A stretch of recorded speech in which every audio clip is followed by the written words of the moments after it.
राम बच्चन यादव महाविद्यालय की वार्षिक अवसर पर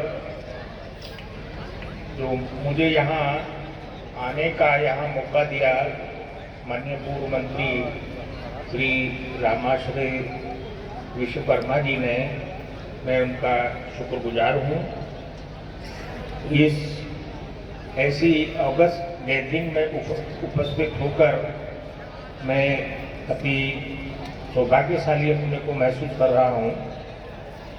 इस अवसर पर मंच पे उपस्थित माननीय श्री बलराम यादव जी, पूर्व मंत्री उत्तर प्रदेश सरकार,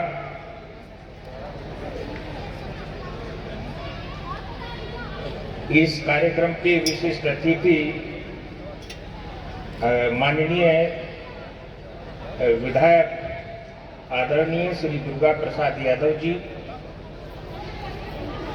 माननीय अखिलेश यादव जी विधायक, माननीय विजयी सरोज जी विधायक, माननीय कमलाकांत राजभर जी विधायक, और मंच पे श्री राम दुलाल राजभर जी जो कि पार्टी के पदाधिकारी हैं, अन्य मंच पर उपस्थित सभी सम्मानित जन, इस अवसर पर उपस्थित अन्य अभिभावकगण,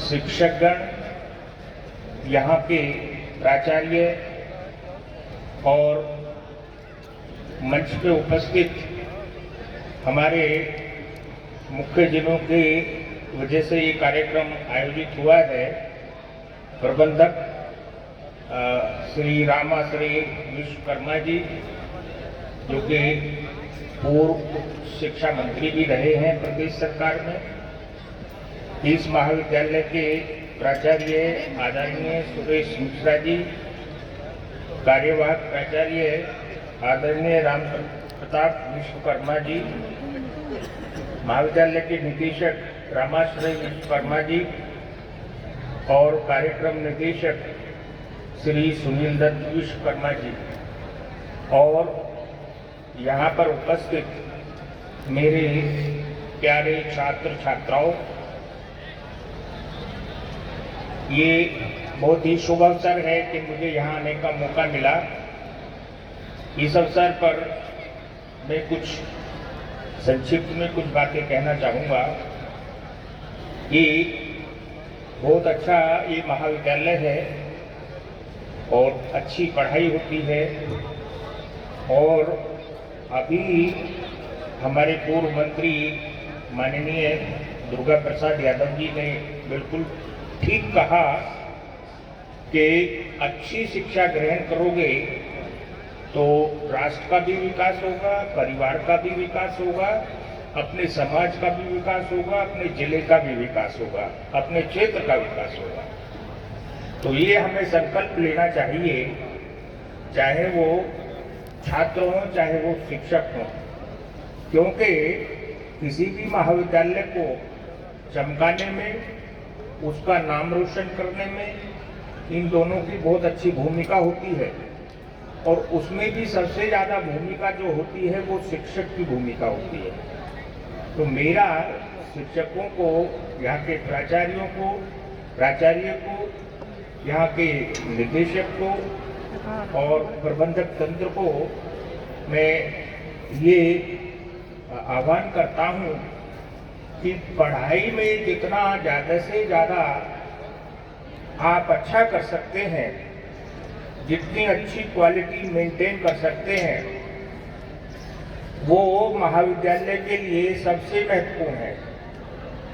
कोई भी महाविद्यालय, उसमें छात्र तभी आता है जब वो ये मालूम कर लेता है कि वहाँ पर पढ़ाई अच्छी होती है, शिक्षक अच्छे हैं, अच्छे क्वालिफाइड शिक्षक हैं, अनुशासन है महाविद्यालय में, और महाविद्यालय में इंफ्रास्ट्रक्चर फैसिलिटीज जो आज का युग है उसके अनुरूप हैं या नहीं है, तो ये सारी बातें काउंट करती हैं। कुछ महाविद्यालय वाले कहते हैं कि साथ छात्र नहीं मिलते। मैं कहता हूँ छात्रों की कमी नहीं है, हमारा छात्र इतने हैं कि आपको सीट फुल हो जाएंगी, आपको सीट कम पड़ जाएंगी, इतने छात्र हैं। क्योंकि आप देखिए उत्तर प्रदेश का हायर एजुकेशन में जो ग्रॉस एनरोलमेंट रेशो है वो केवल 23% है। 23% बच्चा केवल हायर एजुकेशन में जाता है। हमारी जो राष्ट्रीय शिक्षा नीति है उसका भी ये उद्देश्य है कि वर्ष 2030 तक इस ग्रॉस एनरोलमेंट रेशो को हायर एजुकेशन में कम से कम 30% तक लाना है। तो ये तभी लाया जा सकता है कि जब इसमें शिक्षकों की बहुत अच्छी भूमिका हो, प्रबंध तंत्र का अच्छा दृष्टिकोण हो, और ये तभी संभव है। आजकल आप ये देखते हैं कि किसी भी महाविद्यालय में जो गुणवत्ता आती है वो किस वजह से आती है? गुणवत्ता आती है अनुशासन से। वहाँ टीचर सख्त होना चाहिए और वो डिसिप्लिन्ड होना चाहिए स्वयं में, क्योंकि जब वो टीचर डिसिप्लिन्ड होगा स्वयं में तो छात्र भी डिसिप्लिन्ड होंगे। और जो अच्छा टीचर होता है, कोई भी छात्र हो, उद्दंडी छात्र भी उसका स्वागत करते हैं, उसका सम्मान करते हैं। तो अपना जो गरिमा है टीचर की वो उसकी नॉलेज से आती है। तो मेरा टीचर्स को ये आह्वान है, मेरा विनम्र निवेदन है कि टीचर वो होता है जो लगातार स्टडी स्वयं भी करता है और लेटेस्ट चीजें बच्चों को पढ़ाता है, बच्चों को अच्छा समझाता है और सिलेबस के अनुसार सिलेबस कवर कराता है। जो अद्यतन चीजें हैं उनसे अवगत कराता है। आज के युग में क्या क्या नया हो रहा है उसके बारे में अवगत कराता है। इसके साथ साथ केवल शिक्षा ग्रहण करना ही हमारा उद्देश्य नहीं है। हमारा उद्देश्य यह भी है कि होलिस्टिक डेवलपमेंट होना चाहिए, छात्र का समग्र विकास होना चाहिए। वो केवल बुकिश नॉलेज ही ना हो उसे, उसका व्यक्तित्व भी चहुमुखी रूप से डेवलप होना चाहिए। और उस चहुमुखी विकास के लिए हमें एक्स्ट्रा करिकुलर एक्टिविटीज भी महाविद्यालय में करनी चाहिए। जो अच्छे महाविद्यालय हैं वो निश्चित रूप से करते हैं। मैंने यहाँ देखा कि बच्चों में कितनी असीम प्रतिभा है, इतने सुंदर और इतने अच्छे आकर्षक कार्यक्रम और इतनी अच्छी प्रस्तुति बच्चों ने दी है कि वो देखने योग्य थी। ये स्वयं में प्रदर्शित करता है कि महाविद्यालय में बच्चे प्रतिभावान हैं। अब टीचर्स पर एक बहुत बड़ी जिम्मेदारी ये हो जाती है कि ये जो प्रतिभा है इसको हम कैसे अच्छे तरीके से ढालें जिससे ये अधिकतम अपनी ऊंचाई पर पहुंचे। ये टीचर पर निर्भर करता है, क्योंकि कोई भी स्टूडेंट हो वो अच्छे टीचर को फॉलो करना चाहता है। तो इसलिए मेरा यही निवेदन है और यही सुझाव है कि क्वालिटी मेंटेन की जाए। और जहाँ तक पढ़ाई का सवाल है, पढ़ाई में टीचर को सख्त भी रहना चाहिए। यहाँ पर सख्त रहने का मतलब मेरा ये नहीं है कि वो बच्चों से दुर्व्यवहार करे, बच्चों को प्रताड़ित करे, नहीं। शिक्षा के जो मानक हैं उनके अनुरूप उसको सख्त रहना चाहिए कि वो फॉलो करने हैं और बच्चों को बेस्ट प्रैक्टिसेस सिखानी है। जो अच्छी बातें हैं, जो अच्छी वैल्यूज हैं, भारत की जो वैल्यूज हैं, हमारे समाज की जो वैल्यूज हैं, हमारी जो संस्कृति है उसमें वे जो वैल्यूज हैं उन्हें भी टीचर को बच्चों को सिखाना चाहिए, तभी बच्चे का विकास भी होता है, तभी उसमें अनुशासनशीलता भी आती है। तो ये सब चीजें हैं। इसके साथ साथ मैं आपको बता दूं कि राष्ट्रीय शिक्षा नीति 2020 बड़ी तत्परता से आजमगढ़ विश्वविद्यालय ने लागू कर दी है। पिछले सत्र से ही यूजी स्तर पे भी और पीजी स्तर पे भी, और आप सबके सहयोग से, मुख्य रूप से हमारे जो जनप्रतिनिधिगण हैं, जो सम्मानित लोग हैं, उनके सहयोग से, उनके विजन से मैं चाहता हूं कि आजमगढ़ विश्वविद्यालय आपका ऐसा हो कि आजमगढ़ के नाम में वो 4 चांद लग जाएं। देश के अग्रणी विश्वविद्यालयों में आजमगढ़ विश्वविद्यालय रहे, ऐसा मैं चाहता हूं और उसके लिए प्रयासरत भी हूं। जो नई चीजें होंगी, अच्छे अच्छे पाठ्यक्रम होंगे, वो वहां पर हम लेके आएंगे, लेकिन अच्छा बनने के लिए कहीं कहीं सख्त भी होना पड़ता है। जैसे मैंने अभी बेस्ट प्रैक्टिसेस की बात करी, तो उस बेस्ट प्रैक्टिसेस में नकल विहीन परीक्षा भी आती है, सुचितापूर्ण परीक्षा भी आती है। बच्चे को खूब पढ़ाइए, लेकिन जब आप उसका टेस्ट लेते हैं तब कोई ढील मत दीजिए उसको जरा भी ये मत करिए कि वो नकल कर ले, उसको तुरंत रोकना चाहिए। वो छात्र के हित में है, क्योंकि देखिए राष्ट्रीय शिक्षा नीति में स्किल डेवलपमेंट पे बहुत बड़ा जोर दिया गया है, और जब तक बच्चे की लर्निंग नहीं होगी तब तक बच्चे को बाहर कोई पूछेगा नहीं। और लर्निंग तभी होगी कि जब बच्चा खुद की मेहनत से, खुद परीक्षा दे करके नकलविहीन परीक्षा से पास होगा। वो बच्चा कहीं मार नहीं खाएगा। ऐसे बच्चे को लोग कहते हैं कि साहब नौकरी की कमी है।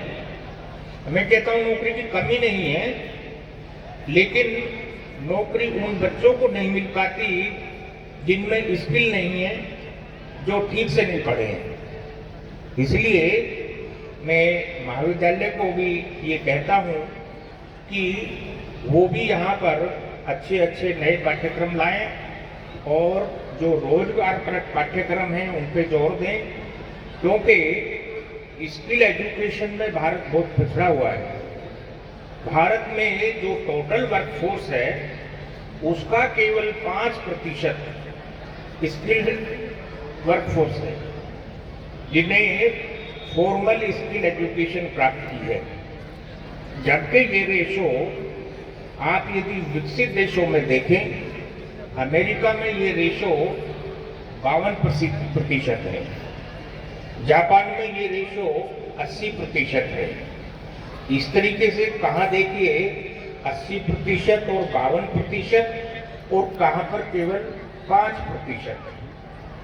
तो आप ये देखिए स्किल डेवलपमेंट कोर्सेज का यहाँ भारत में किसी भी महाविद्यालय में, किसी भी विश्वविद्यालय में कितना बड़ा, इतना विशाल स्कोप है।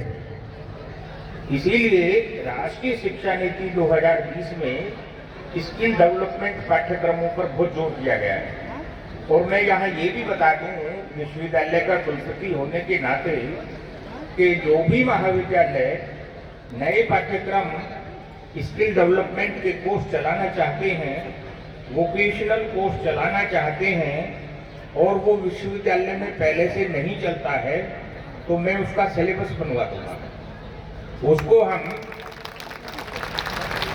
महाविद्यालय नए पाठ्यक्रम के लिए प्रस्ताव लेके आए, और वो पहले से यदि विश्वविद्यालय में नहीं चल रहा है तो हम उसकी बोर्ड ऑफ स्टडीज और सारी प्रक्रिया करा करके तत्परता से उसको वहां लागू करा देंगे। लेकिन प्रस्ताव आने चाहिए। मैं प्रस्ताव के लिए आपको सहृदयता से आमंत्रित करता हूं। नए पाठ्यक्रम चलाएं, वो उससे महाविद्यालय की आर्थिक स्थिति भी अच्छी होगी, महाविद्यालय की सामाजिक और आपके देखिए प्रसिद्धि भी होगी कि फलाने महाविद्यालय में इतने कोर्सेज हैं, ये कोर्सेज चलते हैं। कंपनियां भी वहां पर आएंगी, जो इंडस्ट्रीज हैं वो भी आएंगी, वो देखेंगे कि फलाने रामबचन महाविद्यालय में ये स्किल डेवलपमेंट कोर्सेज चलते हैं। निश्चित रूप से वो स्वयं आपको संपर्क करेंगे, आपके डायरेक्टर को संपर्क करेंगे, प्रबंधक को संपर्क करेंगे। तो इसलिए अपना उससे यदि आप स्किल डेवलपमेंट कोर्सेज पे ज़्यादा जोर देते हैं और क्वालिटी पे और प्रैक्टिकल्स पे ज़्यादा जोर देते हैं, तो निश्चित रूप से महाविद्यालय की आर्थिक स्थिति भी सुधरेगी, स्टूडेंट्स की संख्या भी अच्छी होगी, टीचर्स की स्थिति भी अच्छी होगी, समग्र विकास होगा। इन्हीं सब शब्दों के साथ मैं अपनी वाणी को विराम देता हूँ। जय हिंद, जय भारत।